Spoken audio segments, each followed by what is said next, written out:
ಇವತ್ತಿನ ವಿಡಿಯೋದಲ್ಲಿ electric beater ಇಲ್ದಲೇ ಇದ್ದಾಗ ಮಿಕ್ಸಿನಲ್ಲಿ ಯಾವ ರೀತಿಯಾಗಿ ಕೇಕ್ನ ಮಾಡ್ಕೋಬಹುದು ಅಂತ ನೋಡೋಣ. ತುಂಬಾನೇ ಸಾಫ್ಟ್ ಆಗಿರುವಂತಹ, ಟೇಸ್ಟಿ ಆಗಿರುವಂತಹ, ತುಂಬಾನೇ ಸಿಂಪಲ್ ಕೇಕ್ನ ಯಾವ ರೀತಿಯಾಗಿ ಮಾಡ್ಕೋಬಹುದು ಅಂತ ನೋಡೋಣ.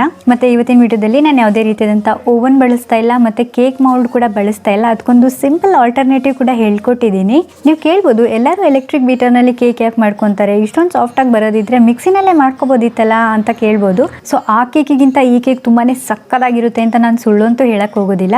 ಯಾಕಂದರೆ ಎಲೆಕ್ಟ್ರಿಕ್ ಬೀಟರಿಂದ ಮಾಡುವಂತಹ ಕೇಕಿಗೂ ನಾವು ಮಿಕ್ಸಿನಲ್ಲಿ ಮಾಡುವಂತಹ ಕೇಕಿಗೂ ತುಂಬಾ ಅಜ್ಗಜಾಂತರ ವ್ಯತ್ಯಾಸ ಇದೆ. ಟೇಸ್ಟಲ್ಲಿ ಯಾವ ರೀತಿಯಾದಂಥ ಚೇಂಜಸ್ ಕೂಡ ಆಗೋದಿಲ್ಲ, ಬಟ್ ಟೆಕ್ಸ್ಚರ್ ಇರುತ್ತಲ್ವ, ಅಂದರೆ ಸಾಫ್ಟ್ನೆಸ್ ಆಗ್ಬೋದು, ಸ್ಪಾಂಜಿನೆಸ್ ಆಗ್ಬೋದು, ಇದರಲ್ಲಿ ಡೆಫಿನೆಟ್ಲಿ ಚೇಂಜಸ್ ಇದ್ದೇ ಇರುತ್ತೆ. ಬಟ್ ಈಗಿನ ಸಿಚುವೇಶನ್ನ ನಾವು ಮೈಂಡಲ್ಲಿ ಇಟ್ಕೊಂಡ್ರೆ, ಮತ್ತು ಮನೆಯಲ್ಲಿ ಎಲೆಕ್ಟ್ರಿಕ್ ಬೀಟರ್ ಇಲ್ಲ ಅಂದಾಗ ಯಾರಾದರೂ ಕೇಕ್ನ ಮಿಸ್ ಮಾಡ್ಕೊತಾ ಇದ್ದರೆ, ಬರ್ಡೇಗಳೇನಾದ್ರು ಇದ್ದರೆ ಈ ಟೈಮಲ್ಲಿ ಡೆಫಿನೆಟ್ಲಿ ಈ ಕೇಕ್ನ ನೀವು ಟ್ರೈ ಮಾಡ್ಬೋದು. ಹೇಗಿದ್ರೂ ಕೇಕ್ ಮಾಡ್ಕೊತಾ ಇದ್ದೀವಿ, ಸೊ ಸಿಂಪಲ್ ಕೇಕ್ ಮಾಡ್ಕೊಳ್ಳೋದಕ್ಕಿಂತ ಸ್ವಲ್ಪ ಡಿಫ್ರೆಂಟಾಗಿ ಮಾಡ್ಕೊಳ್ಳೋಣ ಅಂತ ಹೇಳಿ ಡ್ರೈ ಫ್ರೂಟ್ಸ್ನೆಲ್ಲ ಹಾಕಿ ಅದ್ರ ಟೇಸ್ಟ್ ಸ್ವಲ್ಪ ಜಾಸ್ತಿ ಆಗೋ ರೀತಿ ಹೇಳ್ಕೊಟ್ಟಿದ್ದೀನಿ. ಸೊ ಇವತ್ತಿನ ವಿಡಿಯೋನ ಸೇವ್ ಮಾಡಿ ಇಟ್ಕೊಳ್ಳಿ ಅಥವಾ ಡೌನ್ಲೋಡ್ ಮಾಡಿ ಇಟ್ಕೊಳ್ಳಿ. ನೀವು ನೆಕ್ಸ್ಟ್ ಟೈಮ್ ಯಾವಾಗಲೇ ಎಲೆಕ್ಟ್ರಿಕ್ ಬೀಟರ್ ಇಲ್ಲ ಅಂದಾಗ, ಕೇಕ್ ಮಾಡ್ಕೋಬೇಕು ಅಂದಾಗ ಈ ವಿಡಿಯೋನ ನೋಡಿಕೊಂಡು ನೀವು ಟ್ರೈ ಮಾಡ್ಬೋದು. ಇವತ್ತಿನ ವಿಡಿಯೋ ಇಷ್ಟ ಆದರೆ ಲೈಕ್ ಮಾಡಿ, ಇನ್ನೂ ಇಷ್ಟ ಆದರೆ ಹೆಚ್ಚು ಜನಗಳಿಗೆ ಶೇರ್ ಮಾಡಿ. ನಮ್ಮ ಚಾನಲ್ನಲ್ಲಿರುವಂತಹ ಎಲ್ಲ ವಿಡಿಯೋಸ್ನು ಚೆಕ್ ಮಾಡಿ ನೋಡಿ. ಒಂದು ವೇಳೆ ನಿಮಗೆ ನಮ್ಮ ಚಾನಲ್ ಇಷ್ಟ ಆಗ್ತಿದೆ ಅನ್ನೋದಿದ್ರೆ ಈ ಕೂಡಲೇ ಕೆಳಗಡೆ ಕಾಣ್ತಿರೋ ರೆಡ್ ಕಲರ್ ಸಬ್ಸ್ಕ್ರೈಬ್ ಬಟನ್ನ ಪ್ರೆಸ್ ಮಾಡಿ ಸಬ್ಸ್ಕ್ರೈಬ್ ಆಗಿ, ಮತ್ತೆ ಪಕ್ಕದಲ್ಲಿರೋ ಬೆಲ್ ಐಕನ್ನ ಪ್ರೆಸ್ ಮಾಡಿ ಆಲ್ ಅಂತ ಟ್ಯಾಪ್ ಮಾಡೋದನ್ನ ಮಾತ್ರ ಮರಿಬೇಡಿ. ಬನ್ನಿ ಇವತ್ತಿನ ಸಿಂಪಲ್ ಆ್ಯಂಡ್ ಟೇಸ್ಟಿ ಕೇಕ್ನ ಯಾವ ರೀತಿಯಾಗಿ ಮಾಡೋದು ಅಂತ ನೋಡ್ಕೊಂಡು ಬರೋಣ. ಕೇಕ್ ಮಾಡಬೇಕಾದ್ರೆ ಮೊದಲನೇ ತಪ್ಪೇನಪ್ಪ ಅಂದರೆ ಅಂದಾಜಿನಲ್ಲಿ ನಾವು ಇಂಗ್ರೀಡಿಯೆಂಟ್ಸ್ನ ಹಾಕ್ಕೊಳ್ಳೋದು. ಆ ರೀತಿಯಾಗಿ ಮಾಡಲೇಬಾರ್ದು. ನಾವು ಯಾವಾಗಲೂ ಕೂಡ ಮೆಷರ್ಮೆಂಟ್ ತಗೊಂಡೇ ಮಾಡಬೇಕು. ನಾನು ಈ ರೀತಿಯಾದಂಥ ಕಪ್ನಲ್ಲಿ ಕೂಡ ಮೆಷರ್ ಮಾಡಿ ಇವತ್ತು ತೋರಿಸಿದ್ದೀನಿ, ಮತ್ತು ತೂಕದಲ್ಲಿ ಕೂಡ ನಾನು ಹೇಳಿದ್ದೀನಿ, ಅಂದರೆ ಗ್ರಾಮ್ ಲೆಕ್ಕದಲ್ಲಿ ಕೂಡ ಹೇಳಿದ್ದೀನಿ. ನಿಮಗೆ ಯಾವ ರೀತಿಯಾಗಿ ಅನುಕೂಲ ಆಗುತ್ತೋ ಆ ರೀತಿಯಾಗಿ ಅಳತೆ ಮಾಡಿಕೊಂಡು ನೀವು ಇಂಗ್ರೀಡಿಯೆಂಟ್ಸ್ನ ಹಾಕ್ಕೊಳ್ಳಿ. ಮೊದಲಿಗೆ ಕೇಕ್ ಬೇಯಿಸ್ಕೊಳ್ಳಿಕ್ಕೆ ಒಂದು ಪಾತ್ರೆನ ಪ್ರೀಹೀಟ್ ಮಾಡ್ಕೊಳ್ಳೋಣ. ಯಾವುದಾದ್ರೂ ಸರಿ ಒಂದು ದಪ್ಪ ತಳ ಪಾತ್ರೆ ತಗೊಳ್ಳಿ. ಅದಕ್ಕೆ ನಾನಿಲ್ಲೊಂದು ಸ್ಟೀಲ್ ರಿಂಗ್ ಇಟ್ಟಿದ್ದೀನಿ. ಸ್ಟೀಲ್ ರಿಂಗ್ ಇಲ್ಲ ಅನ್ನೋದಿದ್ರೆ ಯಾವುದಾದ್ರೂ ಒಂದು ಪ್ಲೇಟ್ನ ಕೂಡ ಉಲ್ಟಾ ಮಾಡಿ ಇಡ್ಬೋದು. ಇದನ್ನು ಒಂದು 10 ನಿಮಿಷ ಪೂರಾ ಲೋ ಫ್ಲೇಮ್ನಲ್ಲಿ ಪ್ರೀಹೀಟ್ ಮಾಡ್ಕೊಳ್ಳೋಣ. ಅಷ್ಟರಲ್ಲಿ ನಾವು ಕೇಕಿಗೆ ಬ್ಯಾಟರ್ ರೆಡಿ ಮಾಡ್ಕೊಳ್ಳೋಣ. ಒಂದು ವೇಳೆ ನಿಮ್ಮ ಹತ್ರ ಎಲೆಕ್ಟ್ರಿಕ್ ಬೀಟರ್ ಇತ್ತು ಅನ್ನೋದಿದ್ರೆ ಸೇಮ್ ಪ್ರೊಸೀಜರ್ ಕೇಕ್ನ ಎಲೆಕ್ಟ್ರಿಕ್ ಬೀಟರಲ್ಲಿ ಮಾಡಿಕೊಡಿ. ನಾನು ಆಲ್ರೆಡಿ ಹನಿ ಕೇಕ್ ಮಾಡಿರುವಂಥ ವಿಡಿಯೋದಲ್ಲಿ ಎಲೆಕ್ಟ್ರಿಕ್ ಬೀಟರಲ್ಲಿ ಕೇಕ್ ಮಾಡಿ ತೋರಿಸಿದ್ದೀನಿ, ಹಾಗಾಗಿ ಆ ವಿಡಿಯೋನ ಚೆಕ್ ಮಾಡಿ ನೀವು ಎಲೆಕ್ಟ್ರಿಕ್ ಬೀಟರಲ್ಲಿ ಮಾಡ್ಕೋತಿದ್ರೆ. ಎಲೆಕ್ಟ್ರಿಕ್ ಬೀಟರ್ ಇಲ್ಲ ಅಂದರೆ ಮಿಕ್ಸಿನಲ್ಲಿ ಯಾವ ರೀತಿಯಾಗಿ ಮಾಡೋದು ಅಂತ ನೋಡೋಣ. 2 ಮೊಟ್ಟೆ ತಗೊಂಡಿದ್ದೀನಿ. ಇದು ಫ್ರಿಜ್ಜಲ್ಲಿ ಇಟ್ಟಿದ್ದಂತಹ ಕೋಲ್ಡ್ ಮೊಟ್ಟೆ ಅಲ್ಲ, ಹಾಗೆ ಹೊರಗಡೆ ಇರುವಂತಹ ರೂಮ್ ಟೆಂಪರೇಚರ್ನಲ್ಲಿ ಇರುವಂತಹ ಮೊಟ್ಟೆ. ಮತ್ತು 150 ಗ್ರಾಮ್ನಷ್ಟು ಸಕ್ಕರೆ ತಗೊಂಡಿದ್ದೀನಿ. 60 ml ಅಷ್ಟು ಅಡುಗೆ ಎಣ್ಣೆ ತೊಗೊಂಡಿದ್ದೀನಿ. ಈ ಸ್ಮೆಲ್ ಇರುವಂಥ ಎಣ್ಣೆಗಳನ್ನ ತಗೋಬೇಡಿ, ಅಂದರೆ ಕೊಬ್ಬರಿ ಎಣ್ಣೆ ಆಗ್ಬೋದು, ಕಡಲೆಕಾಯಿ ಎಣ್ಣೆ ಆಗ್ಬೋದು, ಈ ರೀತಿಯಾದಂಥ ಎಣ್ಣೆಗಳನ್ನ ತಗೋಬೇಡಿ. ಉದಾಹರಣೆಗೆ ಸನ್ಪ್ಯೂರ್ ಎಣ್ಣೆ ಬರುತ್ತಲ್ಲ, ಆ ರೀತಿಯಾದಂಥ ಎಣ್ಣೆಗಳನ್ನ ನೀವು ತಗೋಬೋದು. ಇವಾಗ ಇದನ್ನ ಪೂರ್ತಿ ಹೈ ಸ್ಪೀಡ್ನಲ್ಲಿ 1 ನಿಮಿಷ ಬ್ಲೆಂಡ್ ಮಾಡ್ಕೊತಾ ಇದ್ದೀನಿ. ನಾವು ಸಕ್ಕರೆನ ಪುಡಿ ಮಾಡ್ದಲೇ ಹಾಗೆ ಹಾಕಿರೋದ್ರಿಂದ ಸಕ್ಕರೆ ಎಲ್ಲ ನೀಟಾಗಿ ಪುಡಿ ಆಗೋವರೆಗೂ ಬ್ಲೆಂಡ್ ಮಾಡ್ಕೊಳ್ಳೇಬೇಕಾಗುತ್ತೆ. ಇಲ್ಲ ಅಂದರೆ ಅದು ಚೆನ್ನಾಗಿರೋದಿಲ್ಲ, ಸಕ್ಕರೆ ಎಲ್ಲ ಹಾಗೆ ಸಿಕ್ಕಿದ್ರೆ ಕೇಕ್ನಲ್ಲಿ. ಸೊ ನೀಟಾಗಿ ಸಕ್ಕರೆ ಎಲ್ಲ ಪುಡಿ ಆಗೋವರೆಗೂ ಬ್ಲೆಂಡ್ ಮಾಡ್ಕೊಳ್ಳಿ. ಇವಾಗ ಇದು ಬ್ಯಾಟರ್ ರೆಡಿ ಆಗಿದೆ. ಇದನ್ನೊಂದು ಬೌಲ್ಗೆ ಹಾಕ್ಕೊತಾ ಇದ್ದೀನಿ.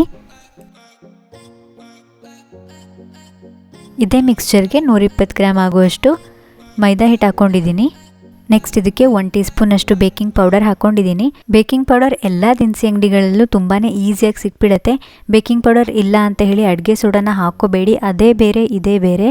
ಬೇಕಿಂಗ್ ಪೌಡರ್ನ ಕೇಕಿಗೆ ಹಾಕೋದು ಕೇಕ್ ರೈಸ್ ಆಗಲಿ ಅಂತ, ಅಂದರೆ ಕೇಕ್ ಉಬ್ಬಿ ಬರಲಿ ಅಂತ ಹೇಳಿ ನಾವು ಬೇಕಿಂಗ್ ಪೌಡರ್ ಹಾಕೋದು. ಬೇಕಿಂಗ್ ಪೌಡರ್ ಹಾಕಿಲ್ಲ ಅಂದರೆ ಅದು ಪೂರ್ತಿ ಹಿಟ್ಟಿಟ್ಟಾಗಿ ಹಾಗೆ ಉಳ್ಕೊಂಡು ಬಿಡುತ್ತೆ. ಹಿಟ್ಟನ್ನ ಜರಡಿ ಹಿಡಿದ್ಬಿಟ್ಟು ನಂತರನೇ ಹಾಕ್ಕೊಳ್ಳಿ, ಇಲ್ಲ ಅಂದರೆ ಗಂಟೆಲ್ಲ ಹಾಗೆ ಉಳ್ಕೊಬಿಡುತ್ತೆ ಕೇಕ್ನಲ್ಲಿ. ಅದಕ್ಕಾಗಿ ಮೊಟ್ಟೆದು ಮಿಕ್ಸ್ಚರ್ ಎಲ್ಲ ಹಿಟ್ಟು ಜೊತೆ ನೀಟಾಗಿ ಬ್ಲೆಂಡ್ ಆಗೋ ರೀತಿ ಮಿಕ್ಸ್ ಮಾಡ್ಕೊತಾ ಇದ್ದೀನಿ. ಇದಕ್ಕೆ ನಾವು ಬಿಸಿ ಹಾಲು ಹಾಕೋಬೇಕಾಗತ್ತೆ. ಅದಕ್ಕಾಗಿ 125 ml ಅಷ್ಟು ಹಾಲು ಹಾಕ್ಕೊಂಡಿದ್ದೀನಿ, ಮತ್ತು 30 ಗ್ರಾಮ್ನಷ್ಟು ಬೆಣ್ಣೆ ಹಾಕ್ಕೊಂಡು ಇದನ್ನು ಸ್ವಲ್ಪ ಬಿಸಿ ಮಾಡ್ಕೊತಾ ಇದ್ದೀನಿ. ಕುದಿ ಬರಬೇಕು, ಆ ಹಾಲು ಉಕ್ಕು ಬರಬೇಕು ಆ ರೀತಿಯಾಗಿ ಏನಿಲ್ಲ, ಜಸ್ಟ್ ಬೆಣ್ಣೆ ಕರಗಬೇಕು ಮತ್ತು ಹಾಲು ಸ್ವಲ್ಪ ಬಿಸಿ ಆಗಬೇಕು. ಒಂಚೂರು ಬಿಸಿ ಮಾಡಿಕೊಂಡು ನಂತರ ಕೇಕ್ ಬ್ಯಾಟರ್ಗೆ ಮಿಕ್ಸ್ ಮಾಡ್ಕೊಳ್ಳೋಣ. ನಿಮಗೆ ಯಾವ ಫ್ಲೇವರ್ದು ಕೇಕ್ ಬೇಕೋ ಆ ಎಸೆನ್ಸ್ನ ನೀವು ಹಾಕ್ಕೊಳ್ಳಿ. ನಾನಿಲ್ಲಿ ವೆನಿಲಾ ಎಸೆನ್ಸ್ ತೊಗೊಂಡಿದ್ದೀನಿ, ಒಂದು ಸ್ವಲ್ಪ ಹಾಕ್ಕೊಂಡಿದ್ದೀನಿ. ಇದಕ್ಕೆ ಒಂದು ಅರ್ಧ ಟೀ ಸ್ಪೂನ್ ಅಷ್ಟು. ಇದನ್ನ ಇವಾಗ ಒಂದಕ್ಕೊಂದು ಚೆನ್ನಾಗಿ ಇಟ್ಕೊಳ್ಳೋ ರೀತಿ ನೀಟಾಗಿ ಮಿಕ್ಸ್ ಮಾಡ್ಕೊಳ್ಳೋಣ.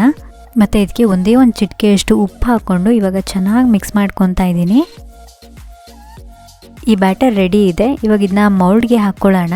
ಈ ರೀತಿಯಾದಂಥ ಅಲ್ಯೂಮಿನಿಯಂ ಫಾಯಿಲ್ಸ್ಗಳು ತುಂಬಾ ಈಸಿಯಾಗಿ ಸಿಕ್ಬಿಡುತ್ತೆ ಮಾರ್ಕೆಟ್ನಲ್ಲಿ, ಅಂದರೆ ಹೊರಗಡೆ ಪಾರ್ಸಲ್ ಮಾಡಲಿಕ್ಕೆಲ್ಲ ಯೂಸ್ ಮಾಡ್ತಾರಲ್ವ ಆ ಬಾಕ್ಸ್ ಇದು.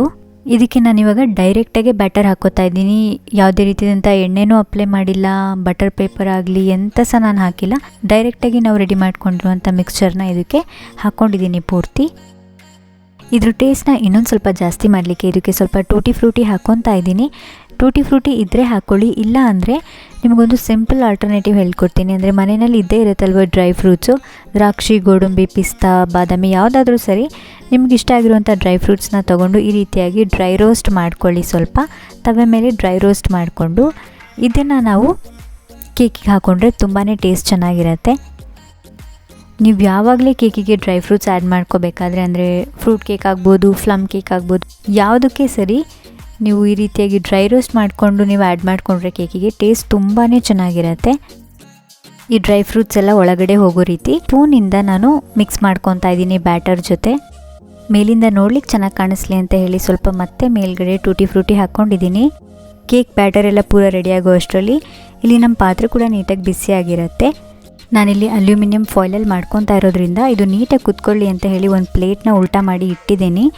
ನೀವು ಒಂದು ವೇಳೆ ಟಿನ್ ಏನಾದರೂ ಯೂಸ್ ಮಾಡ್ತಾಯಿದ್ರೆ, ಅಂದರೆ ಕೇಕ್ ಮೌಲ್ಡಲ್ಲಿ ಏನಾದರೂ ನೀವು ಮಾಡ್ಕೊತಾ ಇದ್ದರೆ ಈ ರೀತಿಯಾಗಿ ಮತ್ತೆ ಪ್ಲೇಟ್ ಇಡಬೇಕು ಅನ್ನೋ ಅವಶ್ಯಕತೆ ಇರೋದಿಲ್ಲ. ನೀವು ಯಾವಾಗಲೇ ಬೇಕ್ ಮಾಡಬೇಕಾದ್ರೂ ಕೂಡ ಪಾತ್ರೆ ಕೇಕ್ ಮೌಲ್ಡಿಗೆ ಟಚ್ ಆಗಬಾರ್ದು, ಆ ರೀತಿಯಾಗಿ ನೋಡ್ಕೊಳ್ಳಿ.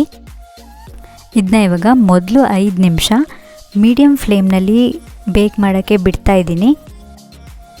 5 ನಿಮಿಷ ಆದಮೇಲೆ ನೆಕ್ಸ್ಟ್ ಒಂದು ಅರ್ಧ ಗಂಟೆಗಳ ಕಾಲ, ಅಂದರೆ ಒಂದು 30 ನಿಮಿಷ ಇದನ್ನ ಇವಾಗ ಲೋ ಟು ಮೀಡಿಯಮ್ ಫ್ಲೇಮ್, ಅಂದರೆ ಪೂರ್ತಿ ಲೋ ಕೂಡ ಇರಬಾರ್ದು, ಮೀಡಿಯಮ್ ಕೂಡ ಇರಬಾರ್ದು, ಎರಡರ ಮಧ್ಯದಲ್ಲಿ ಇಟ್ಬಿಟ್ಟು ಇದನ್ನು ನೆಕ್ಸ್ಟ್ 30 ನಿಮಿಷ ಇದನ್ನು ಬೇಯಿಸ್ಕೊಳ್ಳೋಣ.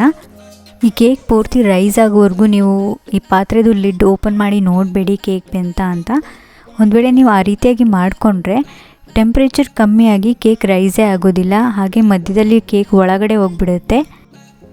ಅರ್ಧ ಗಂಟೆ ಆದಮೇಲೆ ಇವಾಗ ಚೆಕ್ ಮಾಡ್ತಾಯಿದ್ದೀನಿ ಕೇಕ್ ಬೆಂದಿದೆಯೋ ಇಲ್ವೋ ಅಂತ ಹೇಳಿ ಒಂದು ಚಾಕು ಹಾಕಿ. ಒಂದು ವೇಳೆ ಈ ರೀತಿಯಾಗಿ ತುದಿನಲ್ಲಿ ಸ್ವಲ್ಪ ಹಿಟ್ಟು ಅಂಟಿದೆ ಅಲ್ವಾ, ಹೀಗಿದ್ದರೆ ಕೇಕ್ ಇನ್ನೂ ಬೆಂದಿಲ್ಲ ಅಂತ. ಇನ್ನೊಂದು 5-10 ನಿಮಿಷ ಇದೇ ರೀತಿ ಬೇಯಿಸ್ಕೊಂಡ್ರೆ ಕೇಕ್ ಬೆಂದ್ಬಿಡತ್ತೆ. ಮತ್ತು ಒಂದು 10 ನಿಮಿಷ ಬಿಟ್ಟು ಚೆಕ್ ಮಾಡಿ ನೋಡ್ತಾ ಇದ್ದೀನಿ ಬೆಂದಿದೆಯೋ ಇಲ್ವೋ ಅಂತ. ನೋಡ್ತಿದ್ದೀರಲ್ಲ, ನೈಫ್ ಈ ರೀತಿಯಾಗಿ ಕ್ಲಿಯರಾಗಿ ಬಂದಿದ್ರೆ ಕೇಕ್ ಬೆಂದಿದೆ ಅಂತ. ಇನ್ನೊಂದು ಕಡೆ ಕೂಡ ಹಾಕಿ ನೋಡ್ತಾ ಇದ್ದೀನಿ ಕೇಕ್ ಬೆಂದಿದೆಯೋ ಇಲ್ವೋ ಅಂತ. ಕೇಕ್ ಪರ್ಫೆಕ್ಟಾಗಿ ಬೆಂದಿದೆ. ಇವಾಗ ಇದನ್ನ ಮತ್ತೆ ಲಿಡ್ ಕ್ಲೋಸ್ ಮಾಡಿಬಿಟ್ಟು ಒಂದು 2ರಿಂದ 3 ನಿಮಿಷ ಮೀಡಿಯಮ್ ಫ್ಲೇಮ್ನಲ್ಲಿ ಇಟ್ಬಿಟ್ಟು ಬಿಟ್ಬಿಡ್ತೀನಿ. ಯಾಕೆ ಅಂತ ಅಂದರೆ ಈ ಕೇಕ್ ಸ್ವಲ್ಪ ವೈಟ್ ಇರುತ್ತೆ ಅಲ್ವಾ, ಈ ವೈಟ್ ಇದ್ದರೆ ಚೆನ್ನಾಗಿ ಕಾಣಿಸೋದಿಲ್ಲ, ಈ ತಳ ಕೂಡ ವೈಟ್ ಇದ್ದರೆ ಚೆನ್ನಾಗಿ ಕಾಣಿಸೋದಿಲ್ಲ ಅಂತ ಹೇಳಿಬಿಟ್ಟು ಮೀಡಿಯಮ್ ಫ್ಲೇಮ್ನಲ್ಲಿ ಇಟ್ಟರೆ ಬ್ರೌನ್ ಕಲರ್ ಆಗಿರುತ್ತೆ, ಸ್ವಲ್ಪ ನೋಡಲಿಕ್ಕೆ ಕೂಡ ಚೆನ್ನಾಗಿ ಕಾಣಿಸುತ್ತೆ. ಅದಕ್ಕಾಗಿ ಆ ರೀತಿಯಾಗಿ ಮಾಡ್ಕೊಂಡಿದ್ದೀನಿ. ಇವಾಗ 3 ನಿಮಿಷ ಆದಮೇಲೆ ಸ್ಟವ್ ಆಫ್ ಮಾಡ್ಕೊಂಡಿದ್ದೀನಿ. ಇದು ಪೂರ ತಣ್ಣಗಾಗ್ಬಿಡಬೇಕು, ಅಲ್ಲಿವರೆಗೂ ಇದನ್ನ ಹಾಗೆ ಬಿಟ್ಬಿಡಿ. ಪೂರ ತಣ್ಣಗಾದ್ಮೇಲೆ ಇವಾಗ ಈ ಕೇಕ್ನ ತೆಕ್ಕೊತಾ ಇದ್ದೀನಿ. ನೀವಿಲ್ಲಿ ನೋಡ್ಬೋದು, ನಾವು ಯಾವುದೇ ರೀತಿಯಾದಂಥ ಎಣ್ಣೆ ಆಗಲಿ ಬಟರ್ ಪೇಪರ್ ಆಗಲಿ ಹಾಕಿಲ್ಲ, ಆದರೂ ಕೂಡ ಎಷ್ಟು ಚೆನ್ನಾಗಿ ಮೌಲ್ಡಿಂದ ಕೇಕ್ ಬರ್ತಾಯಿದೆ ಹೊರಗಡೆ ಅಂತ. ನಾವು ಕೊನೆಯಲ್ಲಿ ಮತ್ತೆ ಒಂದು 3 ನಿಮಿಷ ಮೀಡಿಯಮ್ ಫ್ಲೇಮ್ನಲ್ಲಿ ಬೇಯಿಸ್ಕೊತೀವಲ್ಲ, ಅದಕ್ಕಾಗಿ ಇದಿಷ್ಟು ಒಳ್ಳೆ ಕಲರ್ ಬಂದಿದೆ. ಇಲ್ಲ ಅಂದಿದ್ರೆ ಇದು ಫುಲ್ ವೈಟ್ ಇರ್ತಿತ್ತು. ಸೊ ನೀವು ಕೂಡ ಕೊನೆಯಲ್ಲಿ ಒಂದು 3 ನಿಮಿಷ ಮೀಡಿಯಮ್ ಫ್ಲೇಮ್ನಲ್ಲಿ ಬೇಯಲಿಕ್ಕೆ ಬಿಟ್ಬಿಡಿ, ಆವಾಗ ತುಂಬ ಚೆನ್ನಾಗಿ ಕಲರ್ ಬರುತ್ತೆ. ಅದಕ್ಕಾಗಿ ನೀವು ಇಲ್ಲಿ ನೋಡ್ತಿರ್ಬೋದು ಎಷ್ಟು ಸಾಫ್ಟಾಗಿ ಎಷ್ಟು ನೀಟಾಗಿ ಕಟ್ ಮಾಡ್ತಾಯಿದ್ದೀನಿ ಅಂತ. ಈ ಲಾಕ್ಡೌನ್ ಟೈಮ್ನಲ್ಲಿ ಈ ಕೇಕ್ನ ಮಿಸ್ ಮಾಡ್ಕೊತಿರೋರಿಗೆ ಇದೊಂದು ಸಿಂಪಲ್ ಕೇಕ್ ಅಂತಲೇ ಹೇಳ್ಬೋದು. ನೀವಿಲ್ಲಿ ನೋಡ್ಬೋದು ಎಷ್ಟು ಸಾಫ್ಟಾಗಿ ಕೇಕ್ ರೆಡಿಯಾಗಿದೆ ಅಂತ. ಬೇಕ್ರಿನಲ್ಲಿ ಸಿಗೋ ರೀತಿ ಸ್ಪಾಂಜಿಯಾಗಿ ಇಲ್ಲದಿದ್ದರೂ ಕೂಡ ತುಂಬಾ ಸಾಫ್ಟ್ ಆ್ಯಂಡ್ ಟೇಸ್ಟಿಯಾಗಿರುತ್ತೆ ಈ ಕೇಕ್. ನೀವು ಬೇಕಿದ್ರೆ ಸ್ಟೀಲ್ ಪಾತ್ರೆಯಲ್ಲಿ ಸೇಮ್ ಕೇಕ್ನ ಮಾಡಿಕೊಂಡು ಬರ್ಡೇ ಕೇಕ್ ರೀತಿಯೂ ನೀವು ಇದನ್ನ ಡೆಕೋರೇಟ್ ಮಾಡ್ಕೋಬೋದು. ಆಲ್ರೆಡಿ ನಮ್ಮ ಚಾನಲ್ನಲ್ಲಿ 3-4 ಬೇರೆ ಬೇರೆ ರೀತಿಯಾದಂತಹ ಕೇಕ್ ಮೇಲೆ ಹಚ್ಚುವ ಕ್ರೀಮ್ಗಳನ್ನ ನಿಮಗೆ ಮಾಡಿ ತೋರಿಸಿದ್ದೀನಿ. ಆ ವಿಡಿಯೋಸ್ ಲಿಂಕ್ಗಳನ್ನ ಕೆಳಗಡೆ ಡಿಸ್ಕ್ರಿಪ್ಷನ್ ಬಾಕ್ಸ್ನಲ್ಲಿ ಕೊಟ್ಟಿರ್ತೀನಿ. ಬೇಕಿದ್ರೆ ಆ ವಿಡಿಯೋಸ್ನ ನೋಡಿಕೊಂಡು ನೀವು ಬರ್ಡೇ ಕೇಕ್ನ ತುಂಬಾ ಈಸಿಯಾಗಿ ಡೆಕೋರೇಟ್ ಮಾಡ್ಕೋಬೋದು. ಸೇಮ್ ಪ್ರೊಸೀಜರ್ನಲ್ಲಿ ನಾನು ಪ್ಲೇನ್ ಕೇಕ್ ಕೂಡ ರೆಡಿ ಮಾಡ್ಕೊಂಡಿದ್ದೀನಿ. ಒಂದು ವೇಳೆ ಡ್ರೈ ಫ್ರೂಟ್ಸ್ ಇಲ್ಲ ಅನ್ನೋದಿದ್ರೆ, ಅಥವಾ ನಿಮಗೆ ಬರ್ಡೇ ಕೇಕಿಗೆ ಏನಾದರೂ ನೀವು ಪ್ರಿಪೇರ್ ಮಾಡ್ಕೋತಾ ಇದ್ರೆ, ಈ ರೀತಿಯಾಗಿ ನೀವು ಪ್ಲೇನ್ ಕೇಕ್ನ ಮಾಡಿಕೊಂಡು ಬರ್ಡೇ ಕೇಕ್ನ ಮಾಡ್ಕೋಬೋದು. ನೋಡಿದ್ರಲ್ವಾ ಮಿಕ್ಸಿನಲ್ಲಿ ಎಷ್ಟು ಸಿಂಪಲ್ ಆಗಿ ಕೇಕ್ ಮಾಡ್ಕೋಬಹುದು ಅಂತ. ನೀವು ಕೂಡ ಅರ್ಜೆಂಟಾಗಿ ಕೇಕ್ ಮಾಡ್ಕೋಬೇಕು ಅಂದಾಗ ಈ ರೀತಿಯಾಗಿ ತುಂಬಾನೇ ಸಿಂಪಲ್ ಆಗಿ ಕೇಕ್ನ ರೆಡಿ ಮಾಡ್ಕೋಬಹುದು. ಮತ್ತೆ ನೀವು ಯಾವುದೇ ಕೇಕ್ ಮಾಡ್ಕೋಬೇಕಾದ್ರೂ ಕೂಡ ಅಂದಾಜಲ್ಲಿ ಇಂಗ್ರೀಡಿಯೆಂಟ್ಸ್ನ ಹಾಕ್ಲಿಕ್ಕೆ ಸಾಧ್ಯನೇ ಇಲ್ಲ, ನಿಜವಾಗ್ಲೂ ಕೇಕ್ ಹಾಳಾಗುತ್ತೆ. ಅದಕ್ಕಾಗಿ ನಾನು ಪರ್ಫೆಕ್ಟ್ ಆದಂಥ ಕಪ್ ಮೆಜರ್ಮೆಂಟ್ನು ಹೇಳ್ಕೊಟ್ಟಿದ್ದೀನಿ, ತೂಕದ ಮೆಜರ್ಮೆಂಟ್ನು ಕೂಡ ನಾನು ಕರೆಕ್ಟಾಗಿ ಬರ್ದಿದ್ದೀನಿ. ಕೆಳಗಡೆ ಡಿಸ್ಕ್ರಿಪ್ಷನ್ ಬಾಕ್ಸ್ನಲ್ಲಿ ಕೂಡ ಇನ್ನೊಂದ್ಸರಿ ಬರ್ದಿರ್ತೀನಿ. ನೀವು ಟ್ರೈ ಮಾಡೋದಿದ್ರೆ ಅದನ್ನ ನೋಡಿಕೊಂಡು ನೀಟಾಗಿ ಓದ್ಕೊಂಡು ಸೇಮ್ ಇನ್ಸ್ಟ್ರಕ್ಷನ್ನ ಫಾಲೋ ಮಾಡಿ. ಮತ್ತು ಬೇಕ್ರಿನಲ್ಲಿ ಸಿಗುವಂತಹ ಕೇಕಿಗೂ ನಾವು ಇವಾಗ ಮಿಕ್ಸಿನಲ್ಲಿ ಮಾಡ್ಕೊಂಡಿರುವಂತಹ ಕೇಕಿಗೂ ತುಂಬಾ ಡಿಫ್ರೆನ್ಸ್ ಇರುತ್ತೆ ಟೆಕ್ಸ್ಚರ್ನಲ್ಲಿ. ಮಾಡಾದ್ಮೇಲೆ ನಿಶ್ಚಿತ ಅವ್ರು ಹೇಳ್ಕೊಟ್ಟಿದ್ರು ಆ ರೀತಿಯಾಗಿ ಬರಲಿಲ್ಲ ಅಂತ ನೀವು ಬೈಕೋಬೇಡಿ ನನ್ನನ್ನು. ಅದಕ್ಕೆ ಮೊದಲೇ ಹೇಳ್ತಾ ಇದ್ದೀನಿ, ಟೇಸ್ಟ್ ಚೆನ್ನಾಗಿರುತ್ತೆ ಬಟ್ ಟೆಕ್ಸ್ಚರ್ ನಿಜವಾಗ್ಲೂ ಎಲೆಕ್ಟ್ರಿಕ್ ಬೀಟರಲ್ಲಿ ಮಾಡಿದ ರೀತಿ ಬರೋದಿಲ್ಲ. ಬಟ್ ಈ ಲಾಕ್ಡೌನ್ ಟೈಮಲ್ಲಿ ಇದೊಂದು ಒಳ್ಳೆ ಆಪ್ಷನ್ ಕೇಕ್ ಅಂತಲೇ ಹೇಳ್ಬೋದು. ಸೊ ಇವತ್ತಿನ ವಿಡಿಯೋ ಇಷ್ಟ ಆದರೆ ಲೈಕ್ ಮಾಡಿ, ನಿಮ್ಮ ಫ್ರೆಂಡ್ಸ್ ಫ್ಯಾಮಿಲಿ ಎಲ್ಲರಿಗೂ ಶೇರ್ ಮಾಡಿ. ನೀವಿನ್ನೂ ನಮ್ಮ ಚಾನಲ್ಗೆ ಸಬ್ಸ್ಕ್ರೈಬ್ ಆಗಿಲ್ಲ ಅನ್ನೋದಿದ್ರೆ ಈ ಕೂಡಲೇ ಸಬ್ಸ್ಕ್ರೈಬ್ ಆಗಿ. ನಾನು ನಿಮಗೆ ಸಿಗ್ತೀನಿ ಮತ್ತೊಂದು ಸೂಪರ್ ರೆಸಿಪಿ ಜೊತೆ. ಅಲ್ಲಿವರೆಗೂ ಹ್ಯಾಪಿ ಕುಕಿಂಗ್.